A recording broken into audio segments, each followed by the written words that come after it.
When it comes to the world of Warhammer 40K, there is no shortage of crazy things to find. From the overpowered, to the stupid overpowered. But as someone who closely follows the teachings of the Blessed Omnissiah, I feel it is my duty to break down some of these weapons to those who might not know too much. So today, we take a look at the Questor Imperialis, aka the Imperial Knights.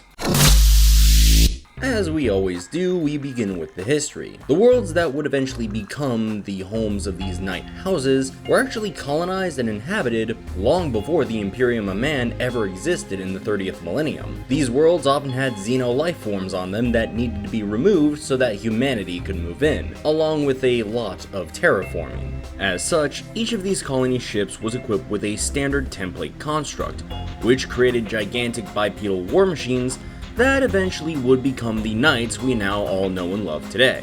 However, the role of these knights was a lot more practical in the early days, as many of the armaments iconic to their design were once made for mundane and utilitarian purposes. This, however, was soon delegated to the lesser ranks in house society, and the knights would soon gain status and power, becoming sworn protectors over their subjects using their large bipedal mechs to fend their homeland. It wasn't until after the Age of Strife that the God Emperor of Mankind brought the Knight Worlds back into the fold to form the Imperium of Man, which then was followed by Horus doing his whole heresy thing, where several Imperial Knights actually turned their backs on the Imperium and started to serve and worship the Chaos Gods, becoming the new Chaos Knights. But several houses did stay loyal to the now rotting corpse of the Emperor of Mankind.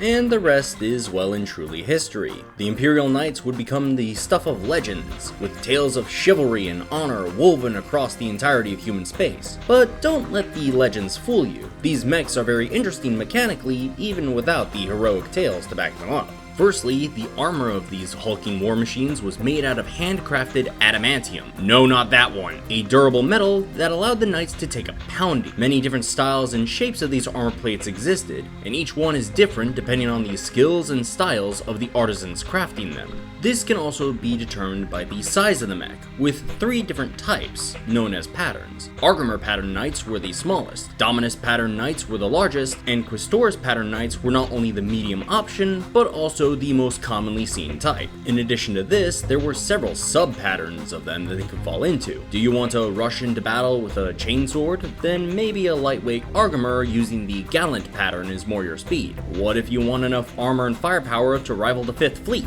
Then maybe a Dominus frame using the Castellan pattern would be for you. But if you want a solid middle-of-the-road design, you can't go wrong with the Questor's body with either the Paladin or Errant patterns equipped. Speaking of equipment, this is where most knights generally differ greatly, as there's not really a set standard for what weapons are to be used. However, the most common configuration is a ranged option mounted on one arm and a melee option mounted on the other. Commonly, these are a heavy caliber cannon and a Reaper chainsword, but as previously stated, these aren't set in stone, so if you want a knight that has all guns or all swords, go right ahead. This also extends to the rest of the body, as many knights often outfit their mech with additional weapon systems on the torso and shoulders. Everything from machine guns, las guns, and shotguns are up for grabs. Anything goes for these machines of war, as long as they are properly blessed and installed in accordance with the rites and rituals of the machine god, of course. As for the knights themselves, not the mechs, but the people who pilot them, their lives are filled with ritual and rites, followed for several hundreds of generations. To break with ritual is to break their sworn loyalty to their house. To become a knight, one must undergo the ritual of becoming. Following an intense cybernetic enhancement, the knight enters a device known as the Throne Mechanicum, a seat that houses the minds, knowledge, and words of all previous knights of their house. The knight prospects who survive this process become welcomed into knighthood, while the unworthy die and are discarded. However, this ritual also has an effect on the knight itself, namely the machine spirit inside of the machine itself, causing the mech's personality to change. So a mech might be seemingly more stubborn, while another might be more battle hungry. And overall for the basics, that's kinda it for the knights. However, before the video ends, I would like to give a quick shout out to Barov3385, who suggested this idea in the comments. If you have an idea for a piece of sci-fi tech to cover, please feel free to leave it in the comments below and I'll take a look. And as always, this is... Wait. What's that stuff? お帰りなさいませ、ご主人様。Welcome to the night cafe. This is Nerd Trooper. I require an apothecary.